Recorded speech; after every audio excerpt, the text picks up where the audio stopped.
Pelan Induk Rangkaian Ekologi Central Forest Point, Panduan Pembangunan Fizikal dan Hutan.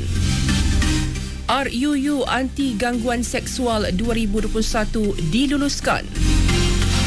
Assalamualaikum dan salam sejahtera. Saya Nizamiah Asikin Muhammad Zukni dalam Utama 7 Pagi.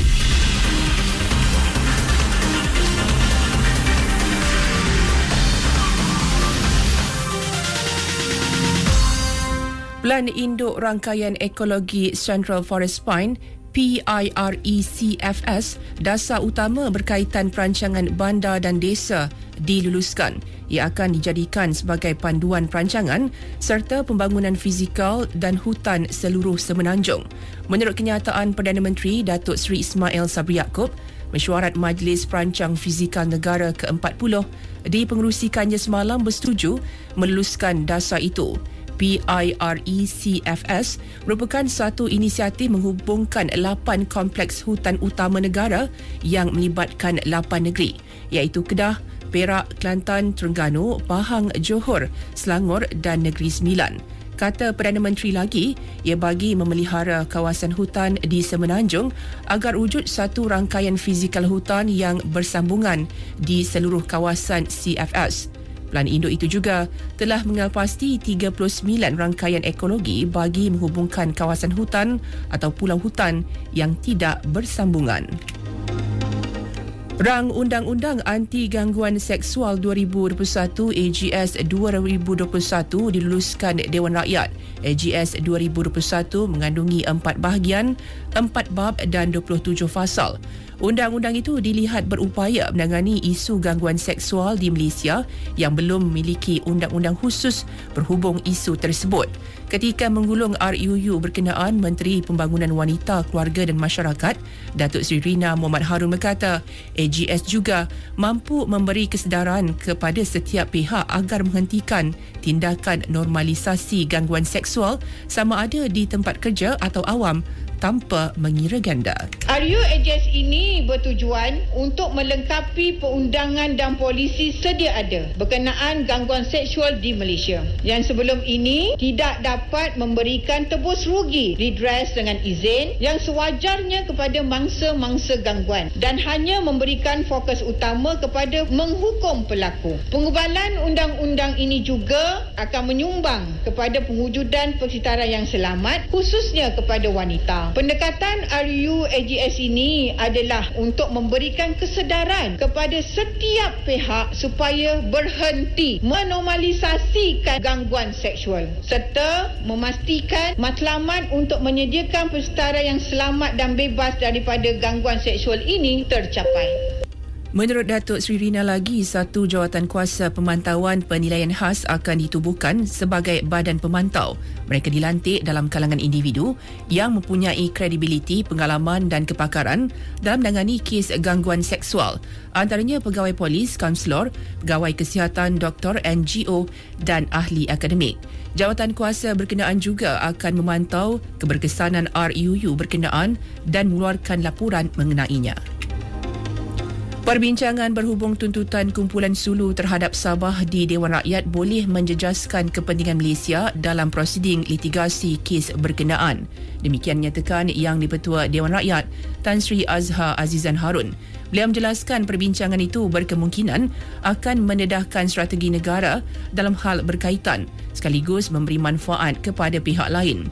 Menurutnya, berdasarkan Peraturan Mesyuarat 36/2, tidak boleh disebut apa-apa perkara yang sedang dalam timbangan mahkamah.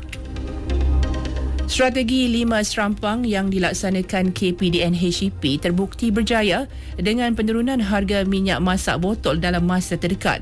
Menterinya Datuk Seri Alexander Nanta Linggi berkata, strategi melibatkan semua agensi penguatkuasaan itu untuk mengurangkan ketirisan terutama barang bersubsidi. KPDN-HP bersama dengan kementerian lain lebih-lebih lagi dalam pasukan khas jihad inflasi ini diurusikan oleh Tan Sri Anwar Musa. Memang libat-libat urus yang kita jalankan bersama industri player dan pihak-pihak lain akan memberi kesan untuk harga minyak botol ini boleh turun dan juga harga-harga barangan keperluan lain juga kita nak melihat ada perubahan dan tidak naik lagi. Datuk Seri Alexander Nantalinggi. Dalam pada itu, jaminan bekalan makanan untuk keperluan rakyat melalui stok simpanan bawah peruntukan khas yang disediakan kerajaan mencukupi. Ini dinyatakan Timbalan Ketua Pengarah Operasi Pharma, Abdul Rashid Bahri. Saya difahamkan hingga akhir tahun. Kita jangkakan sehingga akhir tahun melalui data-data yang kita kumpul di antara kementerian, pengeluar-pengeluar kita mencukupi sehingga hujung tahun jika itu ada keadaan tidak berlaku malapetaka seperti banjir ataupun kemarau yang panjang. Abdul Rashid Bahri.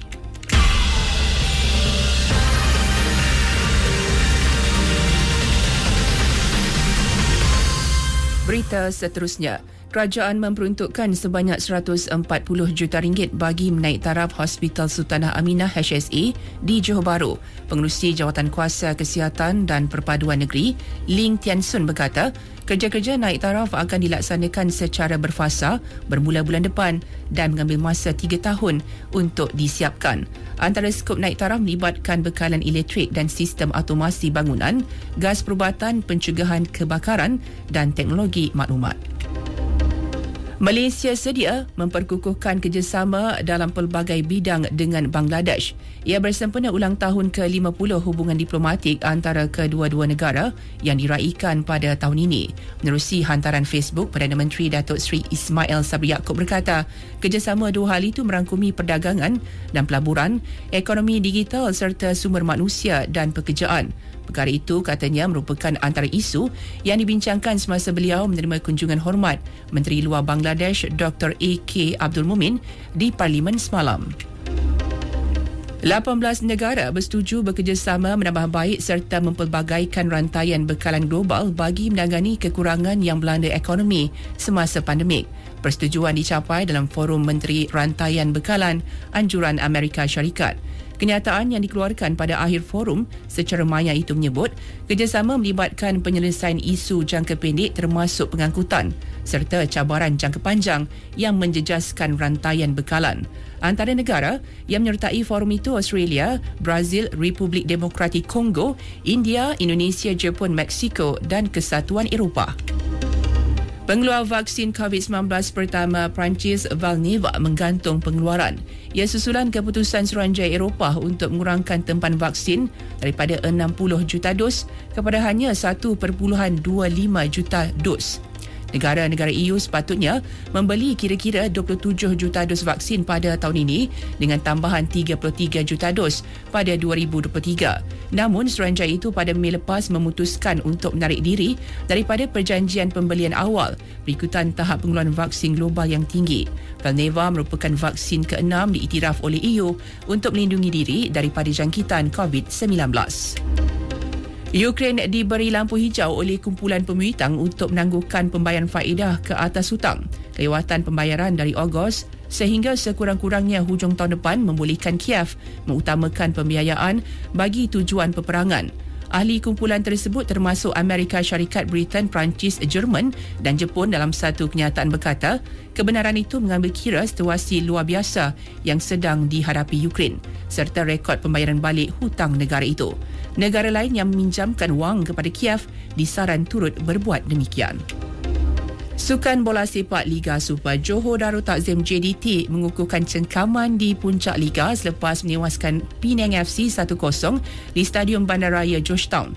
Gol tunggal dijaringkan penyerang import Fernando Rodriguez pada minit ke-69. Selepas 11 perlawanan, JDT kini mengumpul 29 mata, 4 mata di depan Sabah FC yang menghuni tangga kedua. Sementara itu, KL City FC terikat 1-1 dengan Selangor FC. Keputusan tersebut menyaksikan Selangor menghuni tangga kelima mengumpul 16 mata, manakala KL City di tangga ketujuh dengan 15 mata. Satu lagi perlawanan, Melaka United FC seri 2-2 dengan PJ City FC. Rally kesaingan Euro Wanita 2022, England mara ke separuh akhir selepas bangkit daripada ambang penyingkiran untuk menewaskan Spanyol 2-1. Georgia Stanway muncul wira menjaringkan gol kemenangan pada masa tambahan.